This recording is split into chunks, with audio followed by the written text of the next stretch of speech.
but it double काल उमेदवारी जाहीर झालेली आहे, तुम्हाला देखील उमेदवारी काय नेमक्या भावना आहेत, काय सांगा? आता काल उमेदवारी जाहीर झाली आहे. एखाद्या एवढ्या मोठ्या राष्ट्रीय पक्षाची उमेदवारी मिळणं हे, आणि ते पण महाराष्ट्राच्या पहिल्या यादीमध्ये माझी उमेदवारी जाहीर झाली, हे माझ्यासाठी नक्कीच सन्मानजनक अशी गोष्ट आहे. त्यामुळे माझ्या भावना याच्यामध्ये आभाराच्या नक्कीच आहेत. त्याचबरोबर थोडीशी संमिश्र भावना याच्यासाठी आहे, कारण 10 वर्ष प्रीतम मुंडे खासदार होत्या आणि त्या खासदार असताना मी राज्याचं राजकारण करत असताना आता एकदम केंद्राच्या राजकारणामध्ये, तसं तर माझा आता प्रभारी आणि या रोलमध्ये थोडासा अनुभव झालेला आहे, तर एक थोडं नवीन झोनमध्ये जाण्याच्या संदर्भामध्ये थोडीशी मनामध्ये काय म्हणतात त्याला हुरूर नक्की वाटते किंवा धाकधूक नक्की वाटते. पण नवीन अनुभव आहे आणि नवीन अनुभवासाठी आम्ही नेहमीच तयार असतो.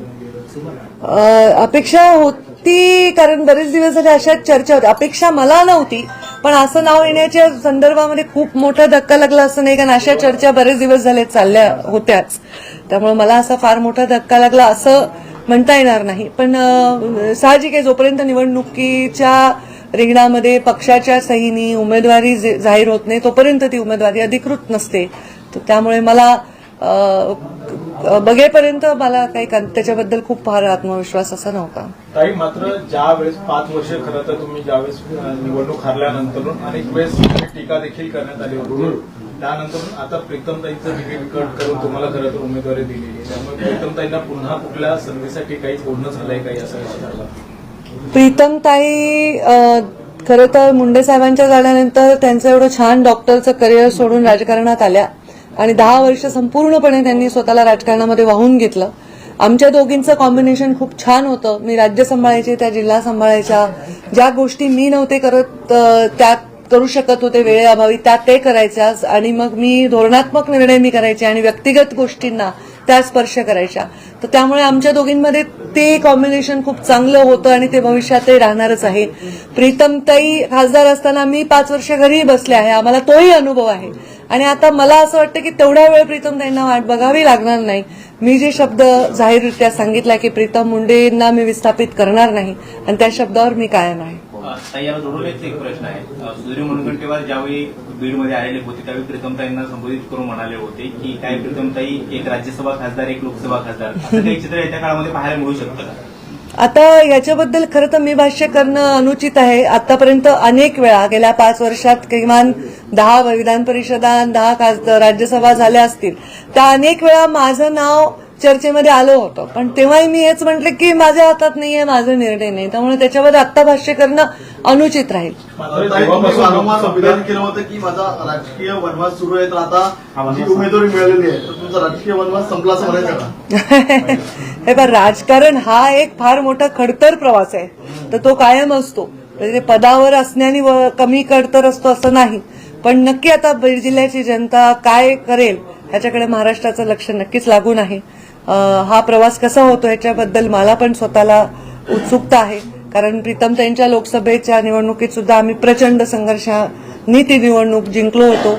माझ्या निवडणुकीचं तर आपल्या सर्वांना सगळं परिचित आहेच आहे.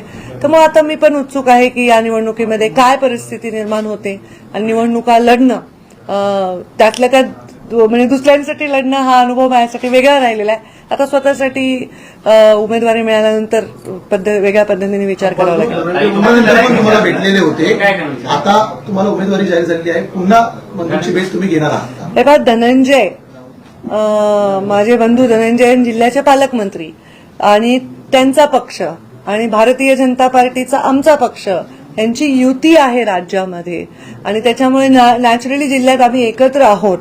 त्यांच्या आमच्या युतीनंतर माझ्या मतदारसंघावर जे प्रश्नचिन्ह निर्माण झालं, त्याच्यानंतर आता परत मला लोकसभा मिळाली, तर मला असं वाटतं की त्यांच्या येण्याने जेवढ्या मतांनी प्रीतमताई निवडून आल्या होत्या त्यापेक्षा अधिक मतांनी निवडून येण्यासाठी त्यांचं नक्कीच योगदान मिळेल.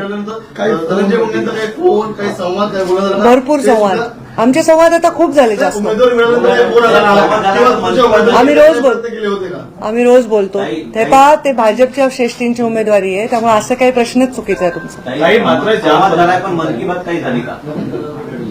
ते मन की बात तुम्हाला कशी सांगणार? नाही, भीती नव्हती. दोघींपैकी एक नाव यायला येणं अपेक्षितच होतं. पण तुमचा योग्य तो मान सन्मान राखला गेला. मला असं वाटतं पक्षाने माझ्यावर जबाबदारी दिली आहे आणि जबाबदारीला सन्मान समजण्याच्या संस्कारात मी वाढलेली आहे.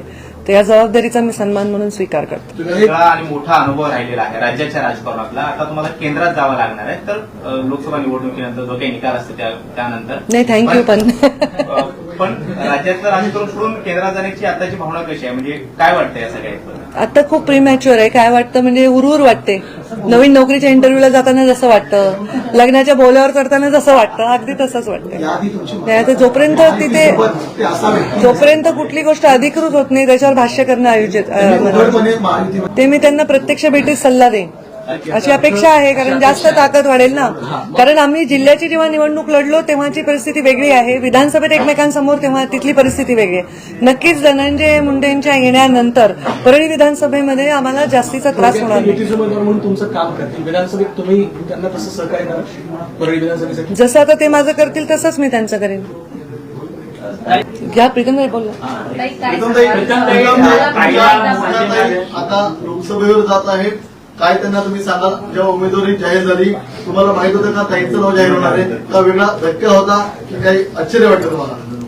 लोकसभेला ताई जात असताना मी त्यांना सांगण्याची काही आवश्यकता नाही, कारण माझा जरी लोकसभेचा 10 वर्षाचा अनुभव असला तरी ताईच माझ्या नेत्या आहेत. त्यामुळे नेत्यांना शिकवण्याचे दिवस अजून आलेले नाहीयेत. तर जसं ताई म्हणाल्या तसं हा वेगळा प्लॅटफॉर्मवरतीचा अनुभव असणार. तर त्यासाठी आम्ही सगळे जोराने तयारीला लागलो आहोत आणि खूप वाट, ज्या गोष्टीची बीड जिल्हा अनेक वर्षांपासून बघतोय, गेल्या 5 वर्षापासून ज्याची वाट संपूर्ण जिल्ह्याने पाहिली, तो क्षण आलेला आहे. त्यामुळे आम्ही सगळे या निर्णयाने निश्चितच ताईंच्या पाठीशी भक्कम काय टिप्स दिल्या? ताईचं बोट धरून मी प्रत्येक पाऊल माझं टाकलेलं आहे गेल्या 10 वर्षामध्ये. त्यामुळे मी ताईंना काही सूचना देण्याची खरंच आवश्यकता नाहीये. मी मात्र त्यांचं मार्गदर्शन वेळोवेळी घेतलं असल्यामुळे त्यांना कोणाच्याही मार्गदर्शनाची काही गरज नाही. कारण राज्यसभा आणि लोकसभेचे मिळून 850 खासदार असतात. त्या खासदारांपैकी मी एक आहे. ताई राष्ट्रीय कार्यकारिणीच्या सदस्य राहिलेल्या आहेत. त्यामुळे तसं बघायला गेलं तर ताईंनी मोदींजींच्या जास्त जवळ काम केलं माझ्यापेक्षा. त्यामुळे तिथेही परत मला सांगण्यासारखं काही नाही. मॅक्झिमम तिला दिल्लीमध्ये कोणत्या रेस्टॉरंटमध्ये चांगलं जेवण मिळतं एवढं सांगू शकते. बाकी क्रिकेटच्या भाषेत महिला आरक्षण, पत्रकारितेमध्ये सुद्धा निश्चितच मोदीजी पण नेहमी सांगतात की जेव्हा तुम्ही एखाद्या गोष्टीवरती फोकस करताय तेव्हा त्याच गोष्टीवरती लक्ष केंद्रित करणं. आता अर्जुनाप्रमाणे त्याला जसा माशाचा डोळा दिसत होता तसं आम्हाला आता फक्त बीडची लोकसभा दिसते. त्यामुळे पहिले टार्गेट बीड लोकसभा, बाकीच्या गोष्टी नंतर. आता काय झालंय एक की या 2009 मध्ये जेव्हा मुंडे साहेब लोकसभेला उभे राहिले होते तेव्हा पूर्ण बीड जिल्ह्यामध्ये एक उत्साह होता की डायरेक्ट मुंडे साहेबांना मतदान करायचं होतं. आता प्रीतमताई मागच्या वेळी उभ्या होत्या तेव्हा मी लोकांना आवाहन केलं की प्रीतमताई नाही मी उभी आहे किंवा माझ्या बहिणीला तुम्ही ओटीत घ्या वगैरे. आता लोकांमध्ये एक उत्साह आहे की आम्ही डायरेक्ट ताईंना म्हणजे मतदान करणार. हे एक आकर्षण आमच्या फॉलोअर्समध्ये नक्की आहे. आणि मला बाकीच्यांना काय वाटतं माहित नाही, पण मला नक्की मी म्हटलं की संमिश्र भावना आहे. कारण प्रीतमताई अत्यंत कष्टाने काम केलंय 10 वर्ष. पण माझ्यावर आता हे एक्स्ट्रा दायित्व राहणार आहे की त्यांचं काम, त्यांचा जास्तीत जास्त उपयोग पुढच्या काळामध्ये कसा राहील. बीजेपी ने 400 पार का नारा दिया और भीड़ से इस बार आप पर विश्वास जताया गया. देखिए, मुझ पर विश्वास जताया गया है या प्रीतम मुंडे पहले एमपी थी, उन पर विश्वास जताया था 2 बार. तो ये दोनों में कोई खास अंतर नहीं है. क्या सोचकर उन्होंने मुझ पर विश्वास जताया उस पर वो ज्यादा प्रकाश डाल सकते हैं. परंतु उन्होंने जो विश्वास जताया, मैं कभी भी, मेरा राजनीतिक प्रवास जो रहा है उसमें कोई पद से ज्यादा विश्वास को मैंने महत्व दिया है.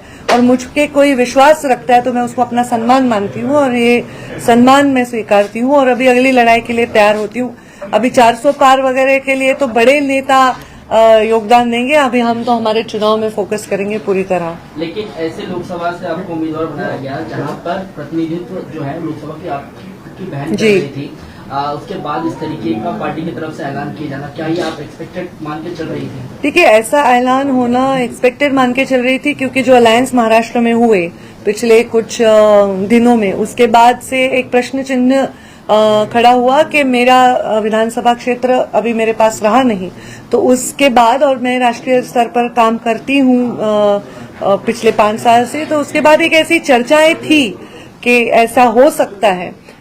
इसके लिए मेरे मन में पूरी तरह आनंद इस बात का नहीं है कि मुझे उम्मीदवारी दी है। मैंने कहा बहुत स्पेशली क्लियरली कि मैं इसको सम्मान जरूर मानती हूँ, पर मेरी बहन को नहीं दिया, इस बात का थोड़ा मन में मेरे हल्का सा दुख तो हमेशा रहेगा। जब तक वो अपनी जगह पर ठीक से नहीं बैठती, वो दुख हमेशा रहेगा। बहन के लिए नहीं कि वो मेरी बहन है, मेरी बहन को बिठाओ, मेरी परिवार को बिठाओ, इसलिए नहीं। उन्होंने जो सेवा 10 साल दी है, जिस समर्पणता से और समर्पण से काम किया, उसके लिए। पण ताई, राजकारणात तुम्हाला अरे बघा, डॉक्टरेट नाही आहे, ती मी पीए, ती स्वतः डॉक्टर आहे, डॉक्टर MD डॉक्टर, हे स्किन विन सगळं त्या करतात. पण त्या स्वतः काय करणार आहेत हे मी त्यांच्यासाठी सांगणं योग्य नाही. राजकीय क्षेत्रात त्यांच्यासाठी काय करता येईल ह्याच्यावर माझं नक्की लक्ष असेल, कारण जो व्याप आमचा आहे तो मॅनेज करायला मला त्यांचा हात लागणारच आहे. ताई, तुमची त्यांचं माझं रात्री बोलणं झालं. त्यांनी मला अभिनंदनासाठी फोन केला होता रात्री. आमची दोघांची या विषयावर चर्चा देखील अल्पशी झाली. प्रत्यक्ष भेटीत बाकीची चर्चा करू. ताई, मनोज जरांगे पाटिल जो है वो इसे मानने के लिए तैयार नहीं है, तो मराठाओं को जो है मैं ये कहूंगी कि केंद्र शासन का ये चुनाव है, ये विषय सर्वतः राज्य शासन का समर्पित है. इसका उत्तर राज्य शासन में बैठे हुए सारे दिग्गज मुख्यमंत्री, उप मुख्यमंत्री, नेता ही दे सकते हैं. हमने हमारा समर्थन जहां तक जाहिर करना था किया है, जहां हमें अप्रिशिएशन एक्सपेक्ट करने थे वहां वो किए हैं.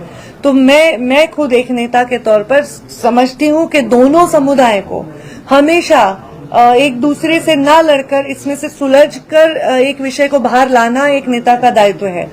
दोनों समुदाय अगर एक दूसरे से लड़ रहे हैं तो ये बहुत कुछ अच्छी बात नहीं है. मैं प्रार्थना करती हूँ इसी माध्यम से कि ये विषय भविष्य के लिए, हमेशा के लिए सुलझ जाए. घोषित किए जाने के बाद क्या धनंजय मुंडे से बातचीत हुई है? जी, हम रोज बात करते हैं आजकल. ताई, एक प्रश्न आहे. बीडच्या राजकारणात मराठा वोटर्स आणि ओबीसी वोटर्सचं तेवढंच महत्व राहिलेलं आहे, आणि सध्याचं राजकारण म्हणजे राज्याच्या राजकारणामध्ये मराठा आंदोलन असेल किंवा ओबीसी आरक्षणाचा जो काही मुद्दा आहे, दोन्ही महत्वाचे मुद्दे भेटलेले आहेत. लोकसभेच्या निवडणुकीत नव्हे तर माझ्या राजकीय जीवनामध्ये सर्व समाजांना सोबत घेऊन काम केलेलं आहे. माझ्या पालकमंत्री पदाच्या काळामध्ये ज्या बूथवर मला 20 मतं पडली, त्यांना पण मी तेवढाच निधी दिलाय ज्या बूथवर मला 20 मतं कमी पडली आहेत.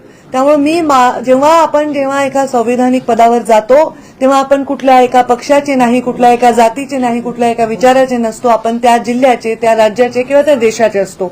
त्यामुळे अशा प्रकारचा बायस विकास करावा असा मुंडे साहेबांनी माझ्यावर कधी संस्कार केलेले नाहीत. मी माझ्या बीड जिल्ह्यामध्ये सर्व समाजांना एकत्र घेऊन चाललेली आहे. आरक्षणाच्या भूमिकेमध्ये माझ्या सगळ्यात बॅलन्स भूमिका राज्यामध्ये मी घेतलेली आहे. दोन समुदायांना एकमेकांच्या वर भांडायला लावणं हे मला कदापिही पसंत नाही. नेहमी मला असं वाटतं की समुदायांमध्ये मित्रता, सौहार्द राहूनच मार्ग निघाला पाहिजे. माझ्या भूमिकेचा सर्व समाज नक्कीच चांगला सन्मान करतील, हा मला पूर्ण विश्वास आहे. 1-2 युट्यूबच्या बातम्या किंवा एखाद्या पेपरमध्ये एखादी आलेली छोटीशी बातमी याच्यावर न जाता माझ्या मनाचा अंतर्मनाचा जो विश्वास आहे तो नक्कीच सार्थक बीड जिल्ह्याची सर्व जातीची जनता करेल. मुंडे साहेबांना जर उमेदवारी मिळाली असती ते मला बोलायचे, चल पंकजा कामाला लाग. तसं मी आता प्रीतमताईला सांगते, चल प्रीतमताई कामाला लाग. कारण मुंडे साहेब असते तर मी या भूमिकेत आधीच गेले असते, कारण ते वापस राज्यात येणार होते आणि नक्कीच ते मुख्यमंत्री राज्याचे झाले असते. अशा प्रकारची परिस्थिती होती. स्वतः प्रधानमंत्री नरेंद्र मोदींनी आमच्या जिल्ह्यात भाषण करताना